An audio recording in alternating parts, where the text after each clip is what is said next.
ஆசரிப்பு கூடாரத்தில் இறங்கி வந்தீரே. வாரும் ஐயா நல்லவரே, துணையாளரே, எங்கள் ஆறுதலே. வாரும் ஐயா நல்லவரே, துணையாளரே, எங்கள் ஆறுதலே. வேளையிலே கர்த்தரை ஆராதிக்க வந்திருக்கிற உங்கள் யாவருக்கும் ஆண்டவரும் இரட்சகருமாயிருக்கிற இயேசு கிறிஸ்துவின் நாமத்திலே அன்பான வாழ்த்துதலை தெரிவித்துக் கொள்கிறேன். இன்றைக்கு செய்தியின் தலைப்பு மகிமைக்குள்ளே மகிமை என்ற தலைப்பிலே உங்களோடு கூட கர்த்தருடைய வார்த்தையை பகிர்ந்து கொள்ள விரும்புகிறேன். எபேசியருக்கு எழுதின நிருபம் 3ஆம் அதிகாரம் 13ஆம் வசனம். உங்கள் நிமித்தம் நான் அனுபவிக்கிற உபத்திரவங்களிலும் நீங்கள் சோர்ந்து போகாதிருக்க வேண்டிக் கொள்ளுகிறேன். அவைகள் உங்களுக்கு மகிமையாயிருக்கிறது. அப்போஸ்தலனாகிய பவுல் பாடுகளை பற்றி எழுதும்போது மகிமை என்ற வார்த்தையை உபயோகப்படுத்துகிறார். பொதுவாக பாடு என்ற வார்த்தைக்குள்ளே என்ன வார்த்தையெல்லாம் தமிழில் இருக்கிறது என்றால் துக்கம், வேதனை, சஞ்சலம், நெருக்கம், இந்த மாதிரி வார்த்தைகள் தான் பாடுகள் இருக்கிறது. சாரோ, உடைந்து போன அந்த பாடுகளை, இந்த வார்த்தையை யாரும் விரும்புவதில்லை. எந்த புக்கு நீங்க டிக்ஷனரி எடுத்து பார்த்தாலும் பாடு என்ற வார்த்தை வரும்போது அங்கே துக்கம் என்ற வார்த்தை வரும். பாடு என்ற வார்த்தையை எழுதும்போது அங்கே வேதனை என்ற வார்த்தை வரும். அப்போஸ்தலனாகிய பவுல் பாடு என்ற வார்த்தையை அவன் எழுதும்போது நீங்கள் சோர்ந்து போகாதிருங்கள், அது உங்களுக்கு மகிமையை கொண்டு வரும் என்று எழுதுகிறான். ஹல்லேலூயா, ஆமென், ஆமென். பாடு என்ற வார்த்தைக்கு அப்போஸ்தலனாகிய பவுல் கொடுக்கிற டெபினிஷன் என்னவென்றால், அருமையான அது மகிமையை கொண்டு வரும் என்று எழுதுகிறான். ஆமென். இயேசுநாதர் பாடுகளுக்குள்ளே போவார் என்ற உடனே இது உமக்கு நேரிடக்கூடாது என்று சீசன் சொல்லுகிறான். பேதுரு சொல்றான், அப்பாலே போய் சாத்தானேங்கிறார். ஏன்னா இயேசுநாதருக்கு தான் தெரியும் கல்வாரி சிலுவையின் பாடு முழு பூமிக்கு மகிமையை கொண்டு வரும். கல்வாரி சிலுவையின் பாடு உலக மனிதனுக்கு ரட்சிப்பை கொண்டு வரும், உலக மனிதனுக்கு விடுதலையை கொண்டு வரும், உலக மனிதனுக்கு சாபத்திலிருந்து மனிதனை விடுதலையாக்கும். அது மகிமையான சின்னம், பாடு நிறைந்த சின்னம் தான். அதற்குள்ளே மகா பெரிய மகிமை மறைந்திருக்கிறது. பவுலுடைய கச்சை எடுத்து அகபு தீர்க்க தரிசனம் சொல்றான், இந்த கச்சையை அணிந்திருக்கிறவன் எருசலேமிலே இழுச்சு கொண்டு போவான். எல்லாம் அழுறாங்க, பவுலே நீ அங்க போகாதீங்க, அங்க கஷ்டம் இருக்குது, அங்க பாடு இருக்குது, அங்க துன்பம் இருக்குது, அங்க வேதனை இருக்குன்னு சொல்றாரு. அதுக்கு பவுல் சொல்றாரு, அந்த வசனத்தை எடுத்தவர்கள் வாசிக்கலாம். நாங்கள் அநேக நாள் தங்கி இருக்கையில் அகபு என்னும் பெயர் கொண்ட ஒரு தீர்க்கதரிசி யூதேயாவிலிருந்து வந்தான். அவன் எங்களிடத்தில் வந்து பவுலினுடைய கச்சையை எடுத்து கைகளையும் கால்களையும் கட்டிக்கொண்டு, இந்த கச்சையை உடையவனை எருசலேமில் உள்ள யூதர் இவ்விதமாய் கட்டி புறஜாதியார் கைகளில் ஒப்புக் கொடுப்பார்கள் என்று பரிசுத்த ஆவியானவர் சொல்லுகிறார் என்றான். இவைகளை நாங்கள் கேட்ட பொழுது எருசலேமுக்கு போக வேண்டாம் என்று நாங்களும் அவ்விடத்தாரும் அவனை வேண்டிக் கொண்டோம். அதற்கு பவுல் நீங்கள் அழுது என் இருதயத்தை ஏன் உடைந்து போக பண்ணுகிறீர்கள்? எருசலேமில் நான் கர்த்தராகிய இயேசுவின் நாமத்தில், எருசலேமிலே நான் கர்த்தராகிய இயேசு கிறிஸ்துவின் நாமத்திலே நாமத்திற்காக கட்டப்படுவதற்கு மாத்திரமல்ல மரிப்பதற்கும் ஆயத்தமாயிருக்கிறேன். பாடுகளிலே அநேகர் தேவனை விட்டு விலகி போய் விடுகிறார்கள். ஆகவே லூக்கா தன்னுடைய புஸ்தகத்திலே பரிசுத்த ஆவியானவர் சொன்னதை எழுதுகிறான், விதையை பற்றி எழுதுகிறான். லூக்கா எழுதின சுவிசேஷம் 8ஆம் அதிகாரம் 5, 6, 7 வாசிக்கலாம். விதைக்கிறவன் ஒருவன் விதையை விதைக்க புறப்பட்டான். அவன் விதைக்கையில் சில விதை வழியருகே விழுந்து மிதியுண்டது. ஆகாயத்து பறவைகள் வந்து அதை பட்சித்து போட்டது. சில விதை கற்பாறையின் மேல் விழுந்தது. அது முளைத்த பின் அதற்கு ஈரம் இல்லாததினால் உலர்ந்து போயிற்று. சில விதை முள்ளுள்ள இடங்களில் விழுந்தது. முள் கூட வளர்ந்து அதை நெருக்கி போட்டது. சில விதை வழியோரத்திலே விழுந்த விதை, சில விதை கற்பாறையின் மேல் விழுந்த விதை, சில விதை முள்ளிலே விழுந்த விதைகள். இந்த முள்ளிலே விதைக்கப்பட்ட விதையும் கற்பாறையின் மேல் விதைக்கப்பட்ட விதையும் கொஞ்ச காலம் இருந்தது. ரட்சிக்கப்பட்டாங்க, ஞானஸ்நானம் பெற்றாங்க, அபிஷேகம் பெற்றாங்க, சபைக்காக பாடுபட்டாங்க, ஊழியத்தில் இருந்தாங்க. இப்ப இல்ல. ஏன்? பட்டு போச்சு. அதுக்குள்ள காரணத்தையும் அந்த வேதம் தெளிவுபடுத்துகிறது. அதே லூக்கா எழுதின சுவிசேஷம் 8ஆம் அதிகாரம் 12, 13, 14 ஏன் பட்டு போயிற்று என்ற விளக்கமும் அங்கே கொடுக்கப்பட்டிருக்கிறது. வழியருகே விதைக்கப்பட்டவர்கள் வசனத்தை கேட்கிறவர்களா இருக்கிறார்கள். வசனத்தை வழியில உட்கார்ந்து, வசனத்தை கன்வென்ஷன் கூட்டங்களில் எல்லாம் உட்கார்ந்து வசனத்தை கேட்கிறவர்களா இருந்தார்கள். அவர்கள் விசுவாசித்து ரட்சிக்கப்படாதபடிக்கு பிசாசானவன் வந்து அவ்வசனத்தை அவர்கள் இருதயத்திலிருந்து எடுத்து போட்டான். வந்து என்ன பண்ணிட்டான்? அவன் இருதயத்திலிருந்து எடுத்து போட்டான். பிசாசு வந்து வழியோரத்தில் இருந்து நல்ல வசனம் எல்லாம் கேட்டாங்க, பாட்டெல்லாம் கேட்டாங்க, மியூசிக் எல்லாம் கேட்டாங்க. ஆனா இப்போ அதெல்லாம் உள்ள இருந்ததை தவிர வசனம் வெளியே வந்துச்சு. கற்பாறையின் மேல் விதைக்கப்பட்டவர்கள் வசனத்தை கேட்கும் போது சந்தோஷத்துடனே வசனத்தை ஏற்றுக்கொள்கிறார்கள். கற்பாறையின் மேல் விதைக்கப்பட்டவர்கள் கேட்ட உடனே சந்தோஷத்தோடு வசனத்தை கேட்டார்கள். ஆயினும் தங்களுக்குள்ளே வேர் கொள்ளாதபடினாலே கொஞ்ச காலம் மாத்திரம் விசுவாசித்து கொஞ்ச காலம் பரவாயில்ல, கொஞ்ச காலம் நல்ல உற்சாகமா கை தட்டினாங்க, பாட்டு பாடினாங்க, எல்லாம் செய்தாங்க. பொண்ணுக்கு கல்யாணம் வந்தோன்னா ஓடி போயிட்டாங்க. மாப்பிள்ளைக்கு பையனுக்கு கல்யாணம் வந்தோன்னா கல்யாணத்திலேயே ஓடி போறவங்க நிறைய பேர் இருக்கிறாங்க. கொஞ்ச காலம் உலக நன்மைகளுக்காக கர்த்தரை தேடினார்கள், அது கிடைக்கவில்லை, போயிட்டாங்க. அப்படிதான் எழுதியிருக்கு. லௌகீக கவலை, உலக பாரம் அவர்களை நெருக்கினதுனாலே பட்டு போயிடுச்சு. முள்ளுள்ள இடங்களில் விதைக்கப்பட்டவர்கள் வசனத்தை கேட்கிறவர்களா இருக்கிறார்கள். கேட்டவுடனே போய் பிரபஞ்சத்திற்குரிய கவலைகளினாலும் ஐஸ்வர்யத்தினாலும் சிற்றின்பங்களினாலும் நெருக்கப்பட்டு பலன் கொடாது இருக்கிறார்கள். பாடுகளை குறித்து வேதம் பேதுரு எழுதும் போது எழுதுகிறான், அருமையான பாடுகளின் மாதிரியை கற்றல் வைத்து போயிருக்கிறார். நீங்கள் அந்த வசனம் 1 பேதுரு 2ஆம் அதிகாரம் 21ஆம் வசனம். இதற்காக நீங்கள் அழைக்கப்பட்டிருக்கிறீர்கள். ஏனெனில் கிறிஸ்துவும் உங்களுக்காக பாடுபட்டு நீங்கள் தம்முடைய அடிச்சுவடுகளை தொடர்ந்து வரும்படி உங்களுக்கு மாதிரியை வைத்து போயிருக்கிறார். பாடுகளின் மாதிரி யார்தான்? இயேசு கிறிஸ்து. சின்ன சின்ன கஷ்டங்களே ஜனங்களாலே சகிக்க முடியவில்லை. சின்ன சின்ன பாடுகளை ஜனங்களாலே ஏற்றுக்கொள்ள முடியவில்லை. சின்ன சின்ன துக்கங்களை இயேசுவுக்காக சகிக்க முடியவில்லை.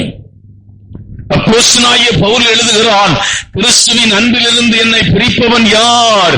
உபத்திரவமோ, வியாகுலமோ, நாசமோ, மோசமோ, பட்டயமோ, ஒன்றும் என்னை கிறிஸ்துவின் அன்பிலிருந்து பிரிக்க மாட்டாது என்று அறிந்திருக்கிறேன். பவுல் அருமையான அவன் தான் சொல்லுகிறான், நான் படுகிற கஷ்டங்களை குறித்து எபேசி பட்டணத்துக்கு சபையில் இருக்கிற விசுவாசிகளே, ஊழியக்காரர்களே, எங்கும் சிதறி இருக்கிற கிறிஸ்தவர்களே, பவுல் இவ்வளவு பாடுபடுகிறானே, இவ்வளவு துக்கப்படுகிறானே, இவ்வளவு வேதனைப்படுகிறானே, சிறையிலே அடைக்கப்படுகிறானே, வாளால் அடிக்கப்படுகிறானே, இவன் பிரயாணத்திலே பசியிலும் தாகத்திலும் இருக்கிறானே என்று அருமையான வேதனைப்பட்டார்கள், துக்கப்பட்டார்கள். பவுல் எழுதுகிறான், எபேசி பட்டணத்திற்கு நான் வேதனைப்படுகிறேன் என்று நீங்கள் நினைக்காதிருங்கள், அது உங்களுக்கு மகிமையாய் கொண்டு வரும். ஆமென். ஹல்லேலூயா.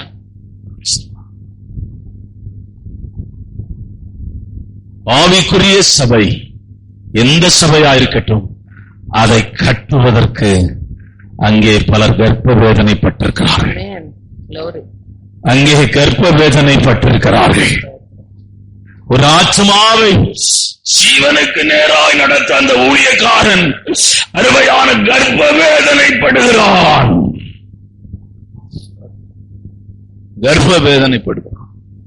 பெயின்ல மனுஷன் அனுபவிக்கிற வேதனை, அந்த பெயின் என்ன சொல்றாங்க, உலகத்திலே அதிகமான பெயின் லேபர் பெயின் தான் சொல்றாங்க. கர்ப்ப பிள்ளையை பெற்றெடுக்கிற வலிதான் உலகத்திலே பெரிய வலியா. ஆனா அந்த குழந்தை பிறந்த உடனே அந்த குழந்தைய கொண்டு அந்த அம்மாட்ட நர்ஸ் காட்டுறத பாத்துருக்கிறேன். அவ்வளவு வேதனையில அது ஒரு சிரிக்கும் பாருங்க, வலி பயங்கரமா இருக்கும்.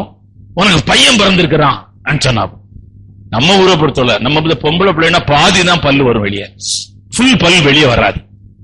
ஆனா ஆம்பளை பையனா உள்ள இருக்கிற கடவா பல்லு கூட வெளியே வச்சிருக்கோம். நம்ம நாடு அப்படி, அது சிரிக்கும். தேவனுடைய பிள்ளைகளே, ஒரு மனிதன் மரம் திரும்பினால் பரலோக மகிழ்ச்சியா இருக்கிறதா? ஹல்லேலூயா. ஆமென். ஆமென். ஆவிக்குரிய சபை ரொம்ப அருமையான மனிதர்களை ஜீவனுக்குள்ளே நடத்துகிற அருமையான கர்ப்ப வேதனைப்படுகிற சபை பேர் கிறிஸ்துவ சபை கிடையாது, ஆவிக்குரிய சபைதான். ஆமென். ஏன்னா அவங்கதான் சத்தியத்தை பேசுகிறார். யாருடைய கூடாரத்திலே தங்குவான், யாருடைய பரிசுத்த பருவத்திலே வாசம் பண்ணுவான், மனதார சத்தியத்தை பேசுகிறான். அவனுக்கு எந்த அவார்டுமே கிடைக்காது.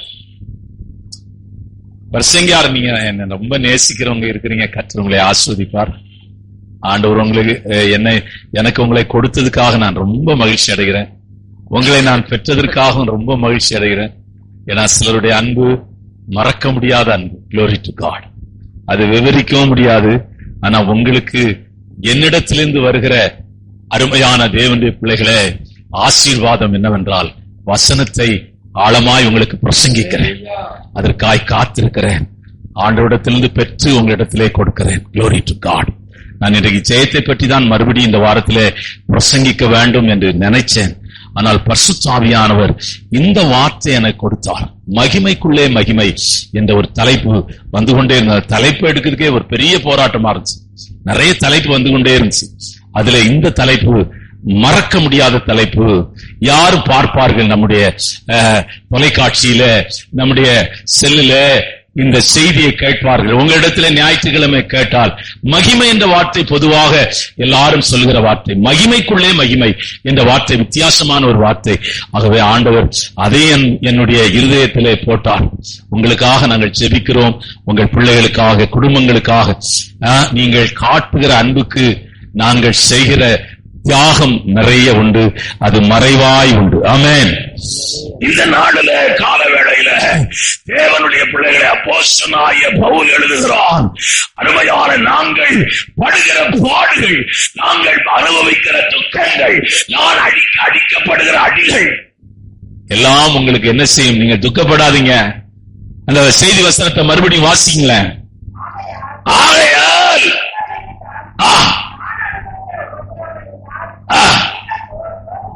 சோர்ந்து போகாதீங்க, சந்தோஷமா இருங்க.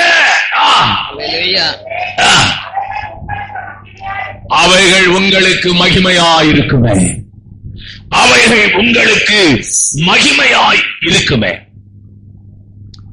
அந்த மகிமைக்குள் இருக்கிற 4 காரியத்தை, மறைந்து கிடக்கிற 4 காரியத்தை உங்களோடு கூட நான் பிரசங்கிக்க விரும்புகிறேன்.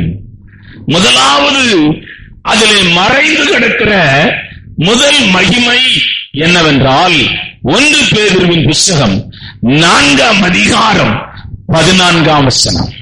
நீங்கள் கிறிஸ்துவின் நாமத்தின் நிமித்தம் நிந்திக்கப்பட்டால் பாக்கியவான்கள், ஏனென்றால் தேவனுடைய ஆவியாகிய மகிமையுள்ள ஆவியானவர் உங்கள் மேல் தங்கி இருக்கிறார். அவர்களாலே தூசிக்கப்படுகிறார். வெறும் ஆவியானவர் உங்களுக்குள்ளே இருக்கிறார் என்ற வார்த்தையே போதுமானது. ஆனால் மகிமையின் ஆவியானவர் என்று எழுதப்பட்டிருக்கிறது. ஏனென்றால் மகிமைக்குள்ளே இன்னொரு மகிமை மறைந்து கிடக்கிறது. அதுதான் ஆவியானவர். Hallelujah. Praise the lord. Amen. அதுதான் ஆவியானவர். யோவான் எழுதின சுவிசேஷம் 16ஆம் அதிகாரம் 13ஆம் வசனம். சத்திய ஆவியாகிய அவர் வரும்பொழுது சகல சத்தியத்துக்குள்ளும் உங்களை நடத்துவார். அவர் தம்முடைய சுயமாய் பேசாமல் தாம் கேள்விப்பட்டவர்களை யாவையும் சொல்லி வரப்போகிற காரியங்களை உங்களுக்கு அறிவிப்பார். யோவான் 14, 16, 17 வாசிக்கலாம். யோவான், நான் பிதாவை வேண்டிக் கொள்ளுவேன் என்று என்றைக்கும்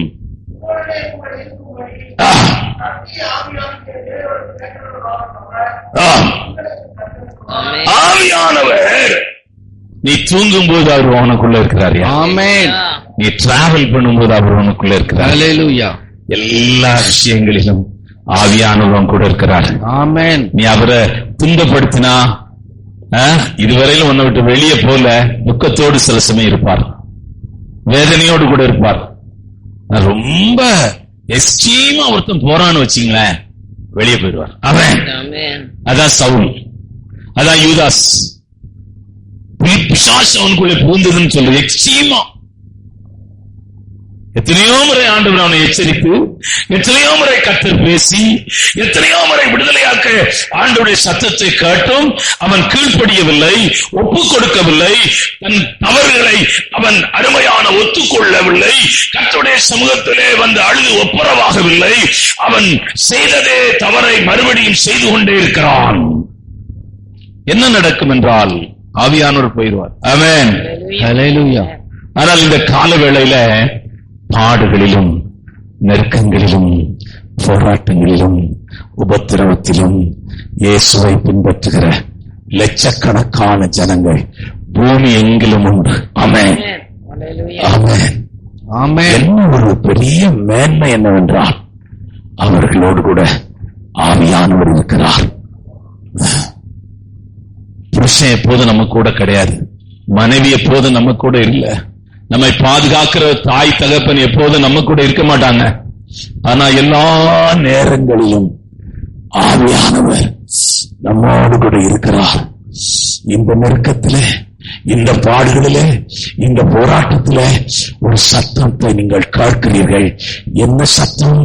பயப்படாதே மகனே, சோர்ந்து போகாதே மகளே, நான் உன்னை நடத்துவேன், நான் உனக்கு உதவி செய்வேன், நான் உன்னோடு கூட இருக்கிறேன், உன்னை நான் கைவிட மாட்டேன்.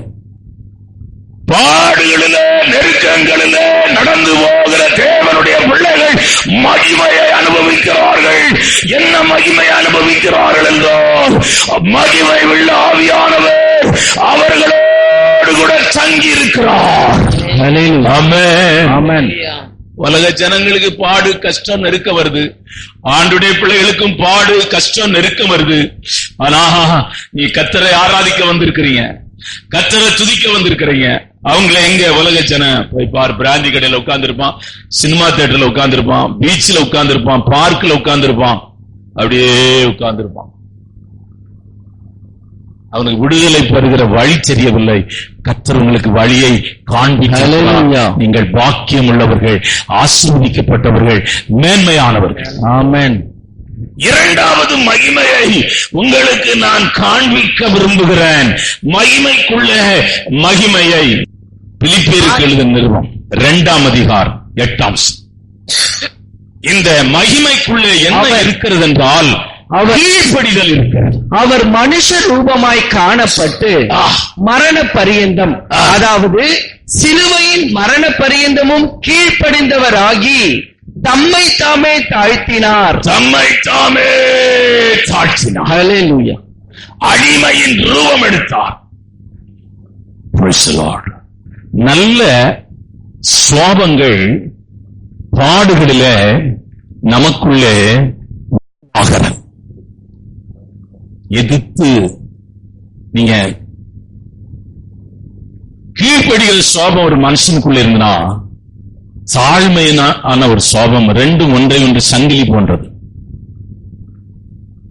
கீழ்ப்படிய ஒன்று சொல்லும் போது நீங்கள் கீழ்ப்படிய வேண்டும். உங்களுக்கு அது சரியோ தவறோ தெரியலாம், உங்களுக்கு தவறாய் கூட தெரியலாம். ஆனால் நமக்கு மேல இருக்கிற ஒரு சுப்பீரியர், நமக்கு மேல இருக்கிற ஒரு தாய், நமக்கு மேல இருக்கிற ஒரு தகப்பன், நம்மை நடத்துகிற போதகர், praise the Lord, ஒரு காரியத்தை சொல்லும் போது அதற்கு கீழ்ப்படுகிற இருதயம் இல்லாமல் வேற சிந்தை, வேற எண்ணம் இருந்தால், அருமையான தேவனுடைய பிள்ளைகளே, இந்த மேன்மையான சுவாபம் உன் ஆவியிலே ஒரு காலம் தங்காது. ஆவியானவர் உனக்குள்ளே இருந்து வெளியே போய்விடுவார். சொன்னா நீ கேட்கணும், அவ்வளவுதான். உன் தேசத்தையும் உன் இனத்தையும் உன் தகப்பன் வீட்டையும் விட்டு நான் காண்பிக்கும் தேசத்துக்கு போ, அவ்வளவுதான். எந்த அட்ரஸ், பின்கோடு இல்ல, போன் நம்பர் இல்ல, நெட் இல்ல, ஒண்ணுமே கிடையாது. போ, அவ்வளவுதான். எங்க போறது? போ. எப்படி போறது? போ.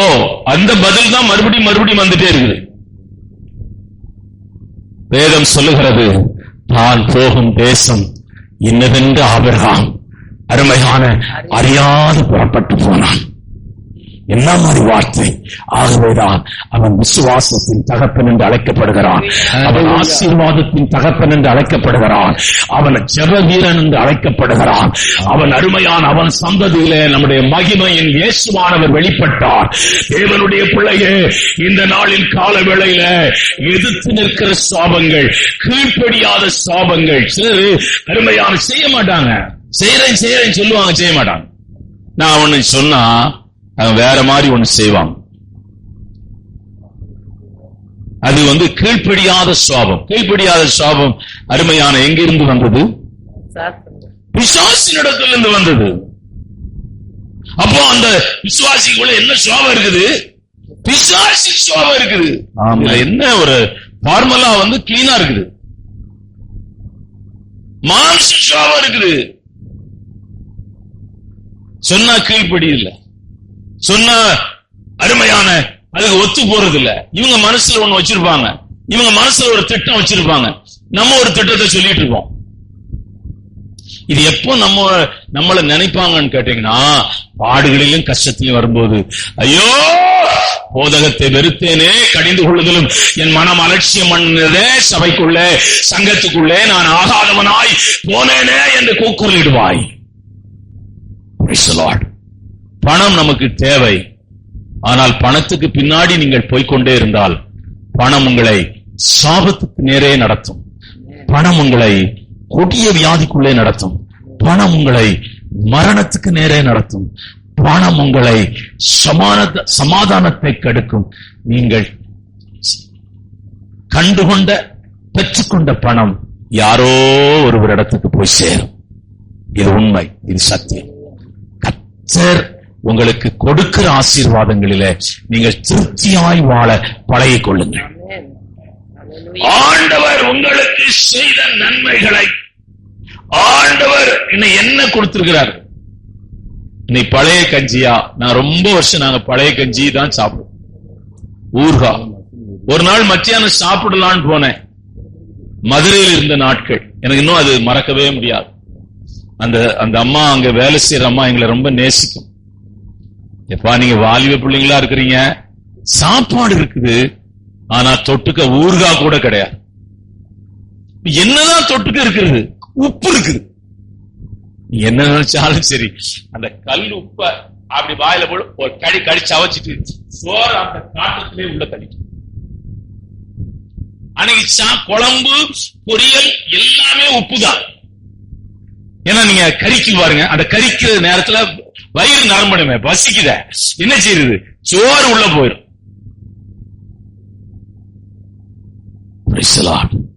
என்ன கர்த்தர் கொடுக்கிறாரோ அதை திருப்தியாய் வாழ பழகிக்கொள்ளும். சிரிச்சுக்கிட்டே சாப்பிடுறோம் நாங்க, அந்த அம்மா சிரிக்குது, நாங்களும் சிரிச்சுக்கிட்டே சாப்பிடுறோம். போதுமா போதுமான்னு, போதும், வயிறு பசிக்கு போதும், இனி சாப்பிட்டா சரி வராது, வாந்தி வந்துடும், உப்பு நிறைய உள்ள போயிருக்கு. கர்த்தர் நம்மை நடத்துகிற பாதை, ஆண்டவர் நம்மை நடத்துகிற வழி. நீ ஆசைப்பட்டீங்க, வீடு உங்களுக்கு கொடுத்தா சோத்திரம், வீடு கொடுக்காட்டாலும் சோத்திரம். கர்த்தர் உங்களை எந்த சூழ்நிலையில வைத்திருக்கிறாரோ அவருக்கு தெரியும், பரலோகம் உங்களுக்கு தெரியும், எப்போ என்ன செய்யணும் உங்களுக்கு தெரியும், அப்போ அதை சரியாய் செய்வார். நம்ம சில சமயம் ரொம்ப ஆசைப்படும், இது இப்ப நடக்கணும் ஆண்டவரே, இந்த ராத்திரியிலே நடக்கணும். 50 ராத்திரி வந்தாலும் நடக்காது. ஆண்டவர் ஒரு நேரம் வைத்திருக்கிறார், அந்த நேரத்திலே அவர் நீ விரும்புகிறதற்கும் ஆசைப்படுவதற்கும் எதிர்பார்ப்பதற்கும் மேலான அற்புதத்தை அவர் செய்கிற தேவன். ஆமென், அல்லேலூயா, ஆமென். ஆகவே நீங்கள் என்ன செய்ய வேண்டும் என்றால், தேவனுடைய சத்தத்துக்குள்ளே மகிமை, பாடுகளுக்குள்ளே மகிமை இருக்குது. அப்படித்தானே எழுதி இருக்குது. சிலுவையின் மரண பரியந்தமும் தம்மை தாழ்த்தினார். பாடு வரும்போது நீங்க சத்தத்தை கேட்கும்போது கீழ்ப்படிய ஆரம்பிச்சு. நீங்க லூக்கா எழுதின சுவிசேஷம் 14ஆம் அதிகாரம் 11ஆம் வசனம், லூக்கா எழுதின சுவிசேஷம் 18ஆம் அதிகாரம் 14ஆம் வசனம், நீதிமொழியின் புத்தகம் 3ஆம் அதிகாரம் 34ஆம் வசனம், யாக்கோபின் புத்தகம் 4ஆம் அதிகாரம் 6ஆம் வசனம், 1 பேதுருவின் புத்தகம் 5ஆம் அதிகாரம் 5ஆம் வசனம். ஒரு வசனத்தை வாசிக்கலாம். தன்னைத்தான் உயர்த்துகிறவன் எவனும், தன்னைத்தான் உயர்த்துகிற எவனும் தாழ்த்தப்படுவான். நீங்க சபைக்கு கர்த்தர் உன்னை கொண்டு வந்ததின் நோக்கம் நிறைய உண்டு. அதிலே ஒன்று உன்னை ஆவிக்குரிய மனிதனாய் மாற்றுவதுதான், ஸ்பிரிச்சுவல் மேன். ஏன் நம்ம சபை ஆவிக்குரிய சபைன்னு சொல்றாங்க? ஒருத்தர் வந்து கேக்குறாங்க, இங்க எங்கேயாவது ஆவிக்குரிய சபை இருக்குதாங்க சார்னு கேக்குறாங்க. அது எனக்கு ரொம்ப சந்தோஷமா இருந்துச்சு. நல்லா கேக்குறாங்க, அந்த வார்த்தை கேக்குறாங்க, விசாரிக்கிறாங்க. இங்க எல்லாம் கைத்தட்டி பாட்டு பாடுங்க. ஒரு அம்மா வருவாங்க, வந்துட்டாங்களான்னு தெரியல, நர்ஸ் அம்மா. அவன் அந்த கடையில போய் கேட்டுக்கிறாங்க, இங்க ஏதாவது ஆவிக்குரிய சபை. அந்த கடைக்காரன் நம்ம ரொம்ப ஃப்ரெண்டு, அவர் நேரம் இங்க வாங்கன்னு நேரம் வந்துட்டாங்க. எனக்கு ரொம்ப சந்தோஷம். அவர் கடைக்காரன் அனுப்பிச்சு விட்டு ரொம்ப சந்தோஷம். எதுக்காக நான் சொல்லுகிறேன் என்றால், உன்னை உருவாக்குகிற இடம், உன் சுவாபங்களை உருவாக்குகிற இடம். தப்பு செய்யற மன்னன் சிறைச்சாலையில போட்டு அவன் என்ன ஆவான் தெரியுமா? சிறைச்சாலையிலிருந்து விடுதலையாகி வரான் தெரியுமா? கொலை குற்றவாளி. எப்படி வரான் நீங்க நினைக்கிறீங்க?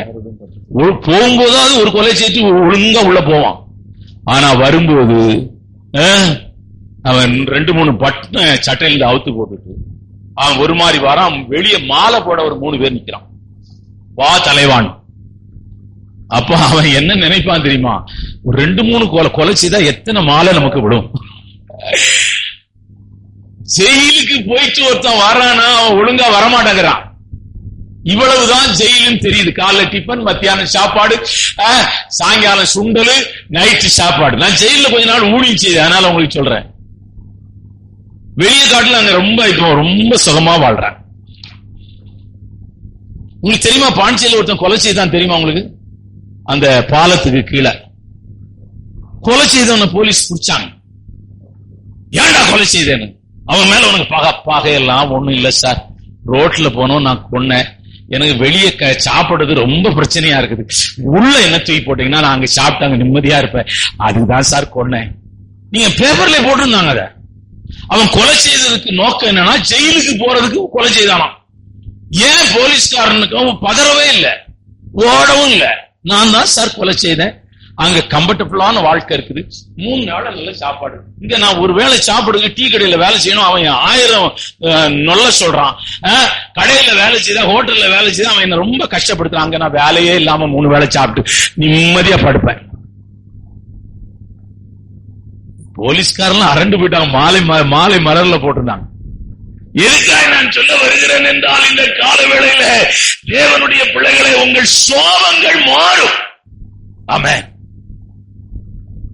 எப்பமா ஒண்ணு புரிஞ்சுக்கிடுங்க, ஆண்டவருடைய சமூகத்துல வரும்போது எடுத்த உடனே அருமையான விண்ணப்பத்துக்கு நேராய் போகாதபடி எடுத்த உடனே உங்களை பார்த்து, ஆண்டவரே என்னிடத்துல இந்த குறை இருக்குதுப்பா, இந்த பலவீனம் இருக்குதுப்பா, இந்த தவறு இருக்குதுப்பா, என்னை மன்னியப்பா, என்னை மன்னியப்பா, என்னை ஆண்டவரே என்னை உங்களுடைய ரத்தத்தாலே கழுவப்பா.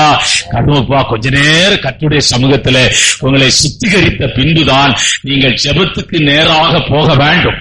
ஹல்லேலூயா. ஆமென். ஆமென். சங்கீதம் 138:6 வாசிக்கலாம். கர்த்தர் உயர்ந்தவராய் இருந்தும், கர்த்தர் உங்களை உயர்ந்தவராய் இருந்தும் தாழ்மை உள்ளவனை நோக்கி பார்க்கிறார். ஆண்டவருடைய சமூகத்துல நீங்கள் உங்களை ரொம்ப தாழ்த்து. அந்த நாட்கள்ல ஆண்டவருடைய சமூகத்துல அவன் தேசத்தின் ராஜாவா இருந்தாலும், தேசத்திலே யுத்தம் வரும்போது, வியாதிகள் வரும்போது, தேசத்திலே இயற்கை சீற்றங்கள் உண்டாகும் போது, தேசம் அருமையான பஞ்சத்தை சந்திக்கும் போது, கர்த்தருடைய ஆலயத்திலே போய் சாக்க கட்டிக்கிட்டு மந்திரிமார்களும் தேசத்திலே பெரியவர்களும் அப்படியே விழுந்து கடந்து இறங்கும் தேசத்துக்கு இறங்கும் என்று கதறிக்கொண்டே இருப்பார்களாம். பிரச்சனை ஒண்ணு வந்துட்டா அங்கிங்கும் ஓடாதீங்க. பிரச்சனை ஒன்று வந்தா கர்த்தருடைய ஆலயத்தில் வந்து விழுந்து கிடக்கு. ஆமென். ஆமென். ஆமென். மற்றவர்கள் ஜெபிக்க வேண்டும் என்று எதிர்பார்ப்பது தவறல்ல, ஆனால் நீங்கள் ஜெபிக்க வேண்டும். ஆமென். அவங்க எப்படி ஜெபம் பண்ணுவாங்க? பெனிஹின் ஜெபம் பண்றாரு, சேர்ல உட்கார்ந்து உட்கார்ந்து இருக்கிறாங்க. எப்படியும் அவருக்கு முன்னாடி பிரேயர் ரிக்வெஸ்ட் எப்படியும் அதை வித்தா எப்படியும் 1/2 டன் வரும்னு நினைக்கிறேன். பெரிய பார்சல் மேல இருக்கு. அவர் அப்படியே அதுல கை வைக்கிறார். ஆண்டவரே, இதற்குள்ளே இருக்கிற பிரச்சனை எனக்கு தெரியாதப்பா, இதை வாசிக்கவும் முடியாத ஆண்டவரே, இந்த பிரச்சனைக்கு நீர் பதில் செய்ய வேண்டும். அவர் செய்தது ஒன்றும் தவறல்ல, அவ்வளவுதான் செய்ய முடியும். ஆமென். ஆமென். ஜீசஸ் போற ஜீசஸ் கால்ஸ்க்கு போற பிரேயர் ரிக்வெஸ்ட்ல அவங்க என்ன செய்ய முடியும்? அப்படி ஒரு கை. அந்த லெட்டரை வாசிக்கிறதுக்கு எப்படி 2 வருஷம் உட்கார்ந்து 2 வருஷம் கேட்டா அடுத்த மாசம் சைக்காட்ரி வார்டுல தான் பாஸ்ட் அட்மிஷன் பண்ணும். பைத்தியம் முடிச்சிடும், அவ்வளவு பிரச்சனை இருக்கு. மனநல பாதிக்கப்பட்ட இடத்துக்கு பாஸ்டர் போறாருன்னா எதுக்கு போயிருக்காருன்னா அவரு ஒவ்வொன்னா வாசி ராத்திரியும் பகலும் படிச்சு ஜெபம் பண்ணிருந்தார். பைத்தியம் முடிச்சிடும். தேவனுடைய பிள்ளையே, இந்த நாளின் கால வேளை ஆராதனையில நீங்கள் உங்கள் பிரச்சனைகளுக்காக கர்த்தருடைய சமூகத்திலே விழுந்து கிடங்கள், அழுங்கள், கர்த்தரை நோக்கி செபியுங்கள். ஆண்டவர் ஒரு நல்ல இடத்தை கர்த்தர் கொடுத்திருக்கிறார். முன்ன கொஞ்சம் ஒரு மாதிரி இருந்து இப்ப பாத்தீங்கன்னா எங்க பார்த்தாலும் தோட்டமாய் போச்சு. ஐயோ, வெளியெல்லாம் பயங்கர வேலை செய்து எல்லாம் அழகான ஒரு கார்டனுக்குள்ள உட்கார்ந்து கர்த்தரை ஆராதிக்கிறீங்க. ஆமென். ஹல்லேலூயா. இந்த மாதிரி ஒரு ஆலயம் பார்க்கணும்னா வெளிநாட்டுல தான் பார்க்க முடியும், இந்தியால எங்கேயும் பார்க்க முடியாது. ஆமென். நான் யோசிச்சேன், இந்த மாதிரி ஒரு சர்ச்சை நம்ம எங்கேயுமே பார்த்தது இல்லையே, வெளிநாட்டுல தான் பார்த்திருக்கிறோம். அவ்வளவு செடி இருக்கு. இந்த நாளில் காலவேளை ஆராதனையில அருமையான தேவனுடைய பிள்ளைகளே, மகிமைக்குள்ளே இருக்கிற மகிமை என்னவென்றால் உங்களை தாழ்மை உள்ளவர்களாய் இந்த மகிமை மாற்றும், உங்களை அருமையான கீழ்ப்படிதல் உள்ளவர்களாய் இந்த மகிமை மாற்றும், அன்புள்ள ஒரு சுபாவத்தை உங்களுக்குள்ளே கொண்டு வரும், தாழ்மையான சுபாவத்தை உங்களுக்குள்ளே கொண்டு வரும். நீங்கள் மகிமையான மனிதனாய் மாறிவிடுவீர்கள். ஹல்லேலூயா. அதான் மகிமைக்குள்ளே மகிமை. Price the Lord. அடுத்த இடத்திற்கு உங்களை கொண்டு போக விரும்புகிறேன். சங்கீதங்களின் புஸ்தகம் 119 சங்கீதம் 61 71 வாசிக்கலாம்.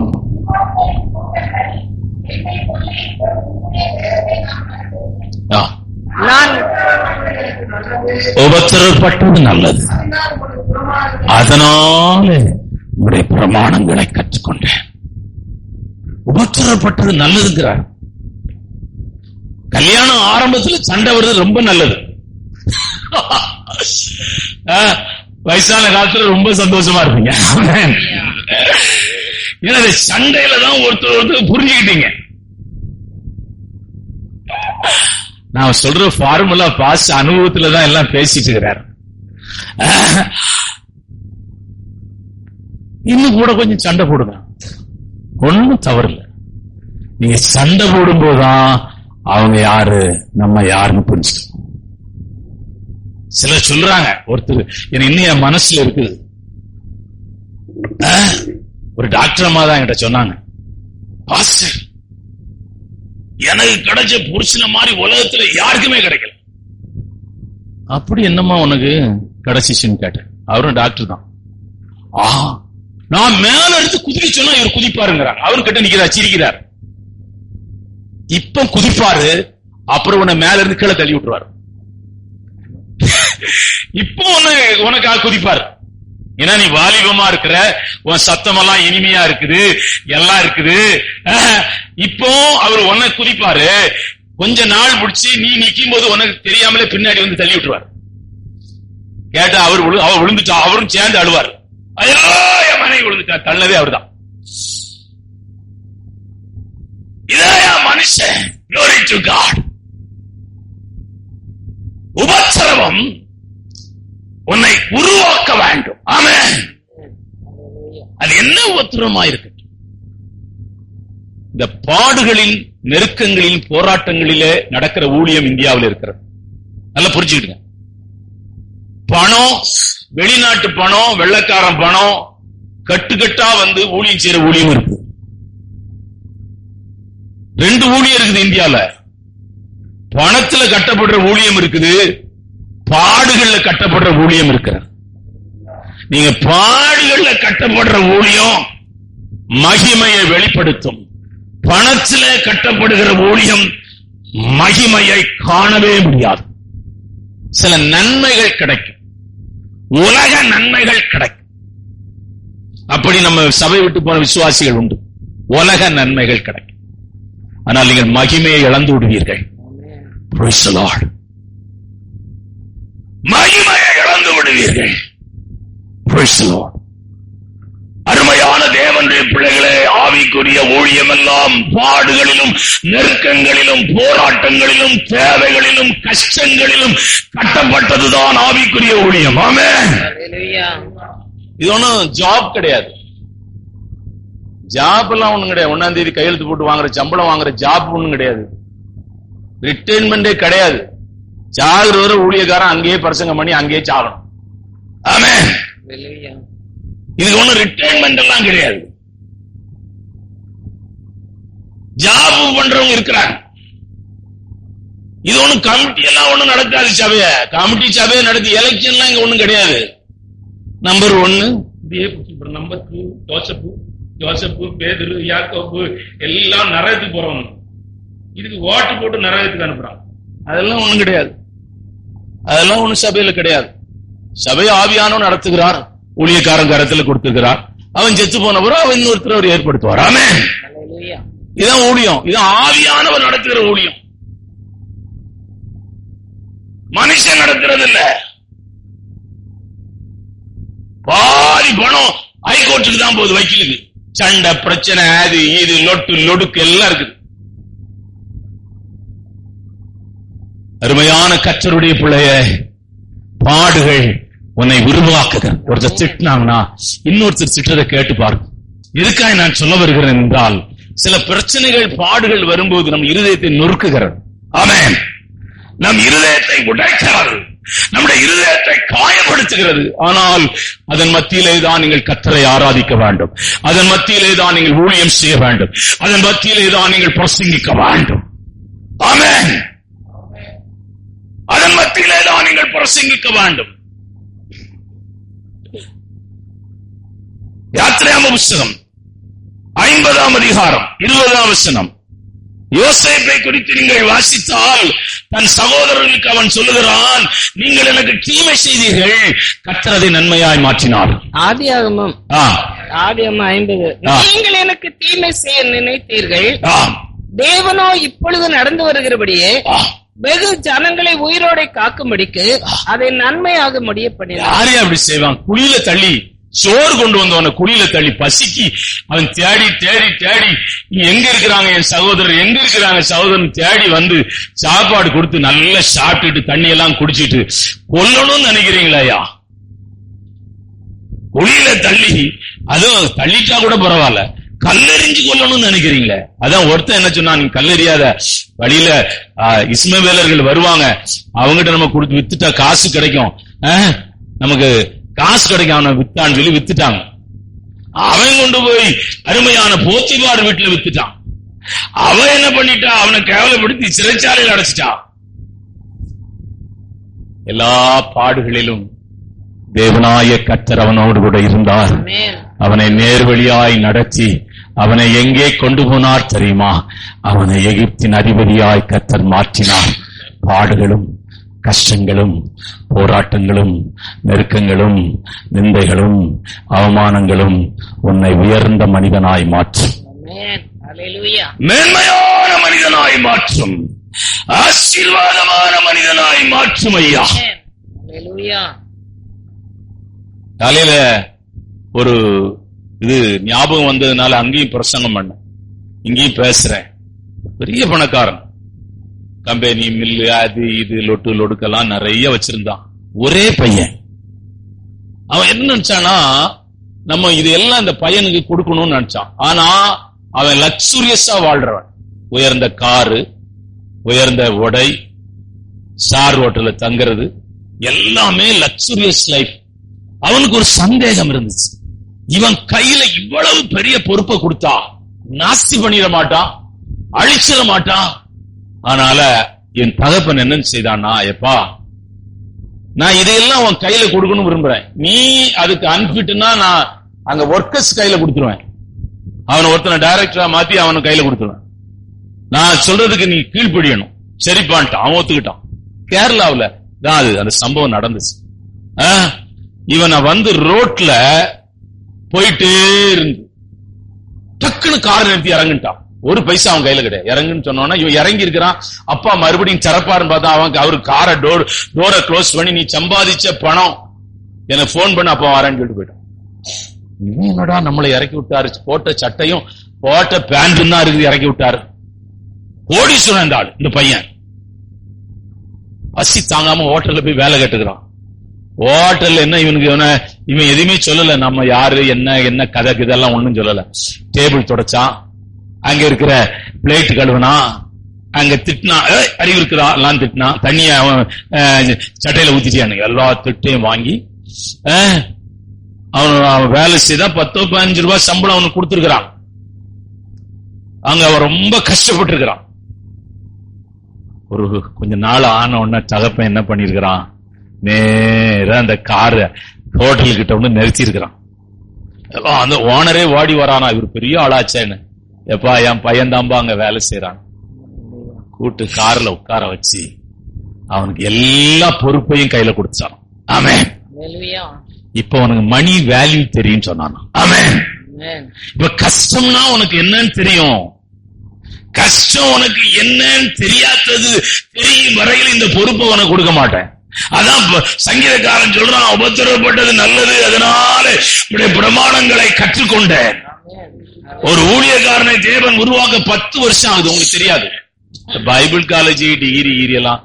ஏன்னா என்ன வழி நடத்தினவரு, அவங்க பைபிள் காலேஜ் 4 வருஷம் படிச்சுக்க பாரு, ஒருத்த ஒன்று கொடுத்தா நான் ஊழியத்துல வரேன், அதை வாங்கி அப்படி கிழிச்சு போட்டாரு. பழைய பைபிள் காலேஜ் சர்டிபிகேட் துரத்திக்கோ. பிராக்டிக்கலா நீ ஊழியக்காரனா உருவாகணும். ஆமென். பிராக்டிக்கலா ஆகணும். எஜுகேஷன்ல நீ ரெவரண்ட் தான், எஜுகேஷன்ல நீ டிகிரி டாக்டரா இருக்கலாம். ஆனா நாங்க பைபிள் காலேஜ் இங்க ஒண்ணு இருக்குது காலாப்பட்டுல. ஒரு நாள் போனேன், நான் கேட்டேன், ஐயோ எல்லாம் இங்கிலீஷ் பேசணுமா, மியூசிக் வாசிக்கிறாங்க, எல்லாம் கார் ஓட்ட எல்லாம் கத்து கொடுக்குறாங்க.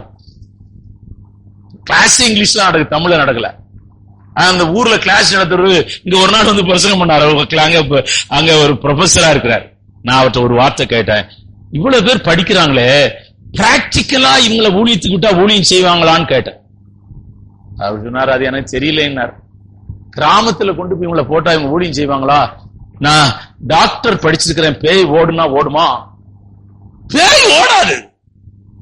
வியாதிக்கு ஜெபம் பண்றேன், நான் டாக்டர் படிச்சிருக்கிறேன், நான் பிஷப் போப்புன்னு சொன்னாலும் பேய் ஓடாது. பேய் ஓடாது. ஜனங்க ரட்சிக்கப்பட மாட்டாங்க, வசனம் தெரியாது. பாட்டு வேணா பாடலாம், அவங்க படிச்சது பாட்டு. இத ஒரு பேய் ஓடாது, ஜம்முன்னு உள்ள உட்கார்ந்துடும். இவன் அங்கேயெல்லாம் பார்த்து பேய் ஓடுமா? ஒன்னும் அங்கேயே பார்த்தோ உன் கயிறை கட்டி இருக்கிறதோ தொப்பி அது என்னன்னே தெரியல. எல்லாம் ஒரு தொப்பி முஸ்லீம் மாதிரி தொங்க போட்டான். உன் தொப்பிக்கு போகாது, உன் அங்கிக்கு போகாது, உன் வயிற்றானாலும் போகாது. ஏதாவது சரியா ரசிக்கப்பட்டிருக்கணும், சரியா வேறுபடுத்தப்பட்டிருக்கணும். உன் மேல அருமையான ஆசாரியனுடைய அபிஷேகம் இருக்கணும். ஆமென். அல்லேலூயா. ஊழியக்காரனுடைய அபிஷேகம் உனக்குள்ள இருக்கணும். இல்லாம ஒண்ணும் நீ ஊழியம் செய்ய முடியாது. இல்லாம ஒண்ணும் பேயெல்லாம் ஓடாது. வசனத்தை எல்லாம் நீ ஒண்ணும் பிரசங்கம் பண்ண முடியாது. வசனத்தின் ஆழத்துக்குள்ளெல்லாம் நீ போக முடியாது. நீ அழைக்கப்பட்டிருக்கிற அழைப்பு கர்த்தர் உன்னை உருவாக்குகிறார். சரி, அழைக்கப்பட்டவன் உடனே பாஸ்டர் ஆக்கிறார் நினைக்கிறீங்க? என்ன மாவு பிசைஞ்ச மாதிரி பிசைஞ்சிருக்கிறார்.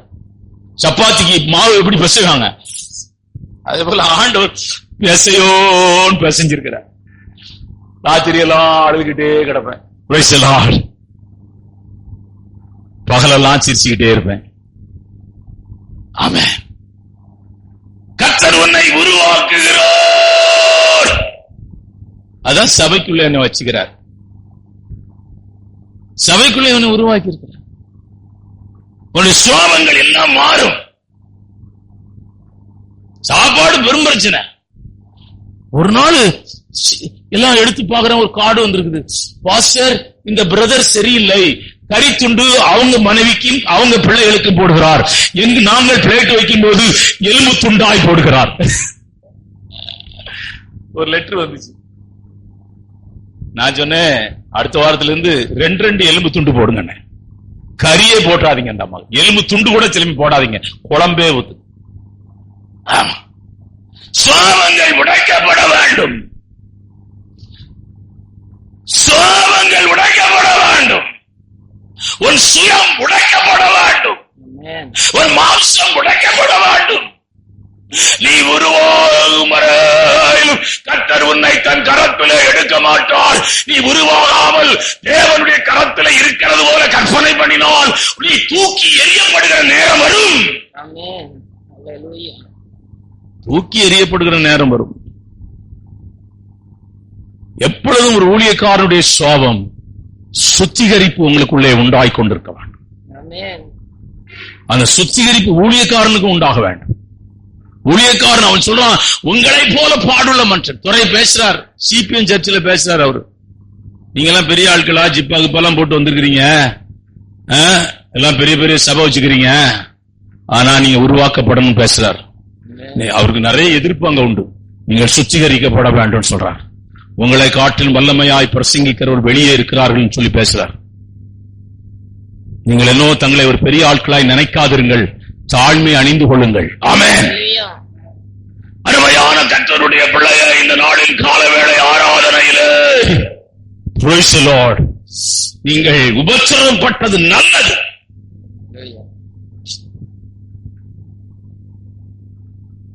வெளிநாட்டுல ஒரு ஒழுங்கு வச்சிருக்கிறாங்க. ராஜா பையனால மிலிட்டரிக்கு போனோம் 6 மாசம். விக்டோரியா மகாராணி பேரெல்லாம் மிலிட்ரியில இருக்கணும். குடிமகன் ஒருத்தரும் மிலிட்ரி, எல்லாரும் ஒரு மிலிட்ரி போகாம வரவே முடியாது. உங்களையும் ஒருத்தரையும் மிலிட்ரிக்கு அனுப்பணும் 6 மாசம். போலீஸ் வேலை வேணுமா, 1 வருஷம் நீ மிலிட்ரி ட்ரைனிங். ஒருத்தரும் போலீஸ் ட்ரைனிங் சென்டர் பக்கமே போக மாட்டான். ஆஸ்பத்திரிக்கு வேலையா போ, 1 வருஷம் மிலிட்ரி, சர்டிபிகேட் வாங்கிட்டு வா, அப்புறம் உனக்கு அப்பாயின்மெண்ட். இப்ப நீ ட்ரையல்ல இருக்கிற, ஏன்னா அங்கிருந்து ஓடி வந்து அவனுக்கு எப்படி வேலை கொடுக்க முடியும்? எல்லாம் சுலபமா இருக்கிறாங்க. நம்ம ஊர் போலீஸ்காரங்களாம் ரொம்ப சுலபமா இருக்கிறாங்க. துப்பாக்கி காலையில பிடிச்சி சாயங்காலம் வீட்டுக்கு போயிடலாம். ரிட்டையர்டு ஆகுறது வரையிலும் அதே துப்பாக்கி தான், அதே வீடு தான். இவங்களை கொண்டு போய் எல்கையில கொண்டு துப்பாக்கியை நிறுத்தி விடணும், வாடியே வந்துருவாங்க. துப்பாக்கி தூக்கி போட்டு வாடி வந்துருவாங்க. வேலையை வேண்டாம், ஒண்ணு வேண்டாம், நான் கொளுத்து வேலைக்கு போறேன். உருவாக்கப்பட வேண்டும், உருவாக்கப்பட வேண்டும். ஒரே ஒரு அல்லேலூயா தான் வந்திருக்கு. ஏன்னா அந்த ப்ராசஸ்ல இருக்கிறார். உருவாக்கப்பட வேண்டும். இங்க உள்ளவங்க என்ன தெரியுமா நினைக்கிறாங்க, பாஸ்டர் இந்த பிரசங்கத்தை முதலே பண்ணிருந்தா நான் கல்யாணமே பண்ணிருக்க மாட்டேன்னு.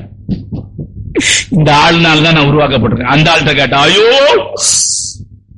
ஏன் பிரதர் சபைக்கு வரல, நரகத்துக்கு போயிருவீங்க, அப்ப என் மனைவி எங்க போறாங்க, மோட்சத்துக்கு போறாங்க, ரொம்ப நல்லது, அவ போற இடத்துக்கு மட்டும் நான் வரல, அதுக்கு ரொம்ப சந்தோஷம், நான் நரகத்துக்கே போறேங்கிறாரு.